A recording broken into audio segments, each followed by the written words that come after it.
Right. Shooter, are you ready? Ready. Stand by.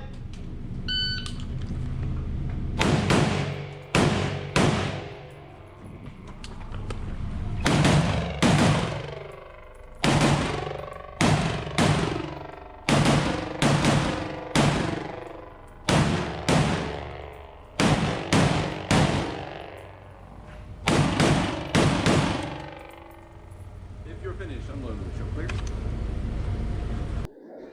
What's going on, Gap Blatting people? Unknown Reloader here with a little build talk about video and a competition shooting video, I guess. I'd like to talk today about my little PSA build I took to a local competition and ended up taking first place there. Now what I did, I went ahead and did the just as good, but actually just as good build on a PSA.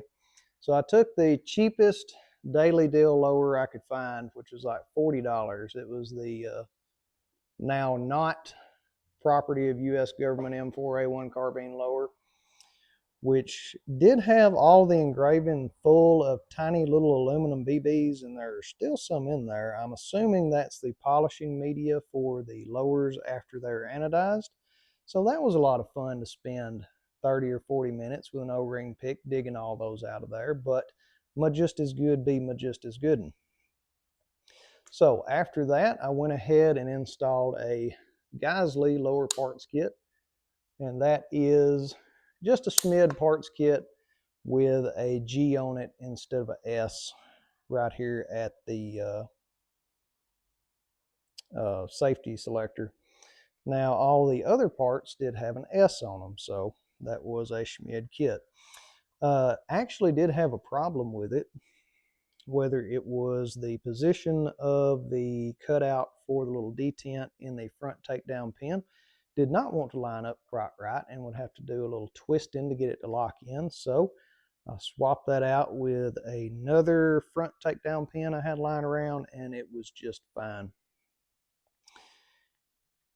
Now, aside from that, let's see, we did a LaRue MBT 2-stage because I thought it would be very funny to take Mark LaRue parts and Bill Geisley parts and go, now Kith.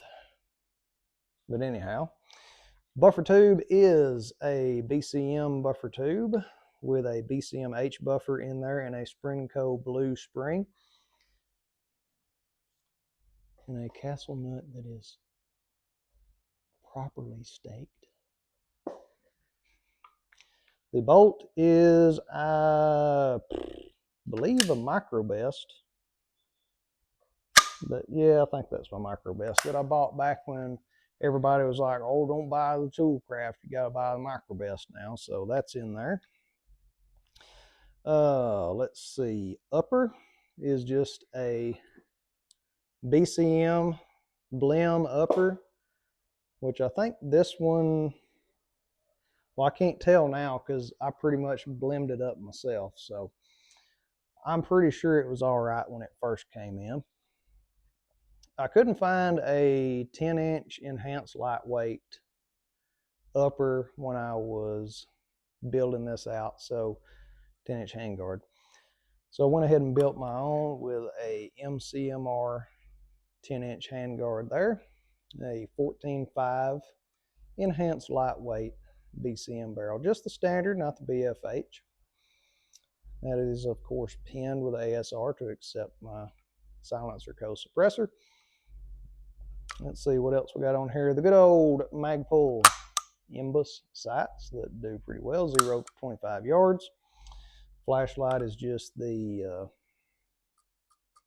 ProTac Rail 2. Works pretty good at 150 yards in the backyard, so should be all right as far as a just as good flashlight. That's sitting on a Arisaka Scout mount. Seems to be working pretty well. I am team big vertical. I do like me a vertical grip because when you go to doing doubles for about 4 mags suppressed on this thing, this does get hot enough to where it is uncomfortable to hold, so it's nice to have something else to grip on. And also, when you're running for about 20 minutes and you start getting tired, it's nice to have some other way to grip it instead of, well, anyways, personal preference thing. Charging handle is a Redneck Gas Buster. That's just regular charging handle with the RTV silicone put on it. Works very well at mitigating gas and doesn't get caught on everything like those big, funky, fancy charging handles like to do or dig into you while you're moving around with this thing slung. And finally, have that topped off with the optic is a nice deep fried Comp M4, tastefully seasoned by some of Uncle Sam's misguided children. Somebody did get a hold of this and strip out all the teeth on the QRP mount, which was very interesting to fix. I just went ahead and drilled and tapped that for some gas block screws so I could use the knob on there. And now it is, instead of non-toolless, it is semi-toolless. But a good setup nonetheless. Oh, and a couple of things I forgot to talk about was blue force gear sling and a Magpul CTR that took a bath in some Rit Dye Moore sandstone for a few seconds and turned out pretty well. I do like this CTR. I think it's becoming my favorite stock. Between it and the SL, I can take either one, but I really like the CTR. It's got like this nice little tapered kind of slimming deal to it where it tapers down, and that just seems like it really fits in your shoulder muscles very well. Really enjoy this stock. Okay, so about the competition. As I said, I did come in first place, but the reason I came in first place was very troubling to me. The reason I came in first place is because I was a decent shooter and my rifle did not malfunction. Yeah, about half the people there had something going on with their rifles, whether it was double feeds. Like there was a guy there that I've seen him shoot the US PSA matches. He shoots very well, and the stage where his gun did run, me and him were like 0.02 hit factor off from each other. So we were right there neck and neck. But he had a bad double feed on his first stage that cost him like a lot of time to fix. And one of the things I remember one of the guys asking him was, they asked him, "Are you going to win tonight?" And he said, "Yeah, if this thing runs." You don't know if your rifle runs or not. It's a very foreign concept to me, some of these range toys people like to do. I don't do range toys.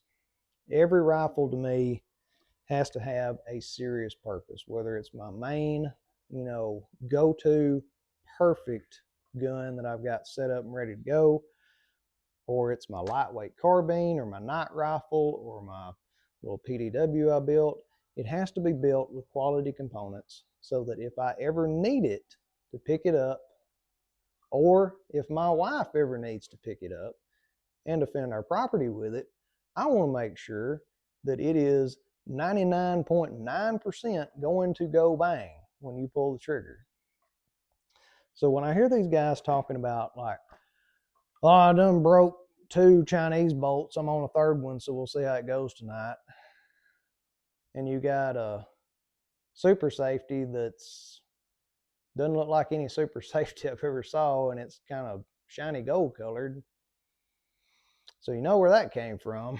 It's just kind of like, I don't know about that. But yeah, it was just other things too, like they would say, "Load and make ready."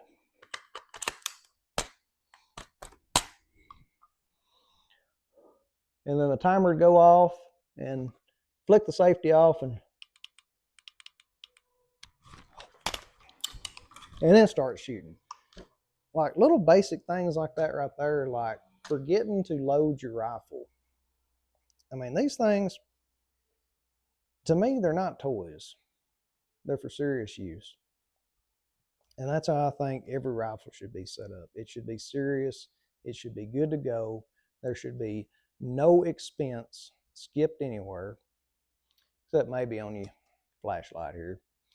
I mean, you can get a pretty good flashlight, not really break the bank, but if you're working with Nebo stuff from Walmart, you know what I mean. At least buy a Streamlight. I've got a couple Arasakas and one with Surefire head for my other rifles, but this little Streamlight has worked very well for about 150 yards in the backyard. Shines up pretty good and has not been really damaged or had any problems not coming on. I had this thing for a while now. It was like the first little tactical flashlight I bought. So, like I said, I'm not saying I'm some kind of grade A master shooter, but what I am saying is be ready. Have your stuff ready to go. Drink your sip. Get your game on.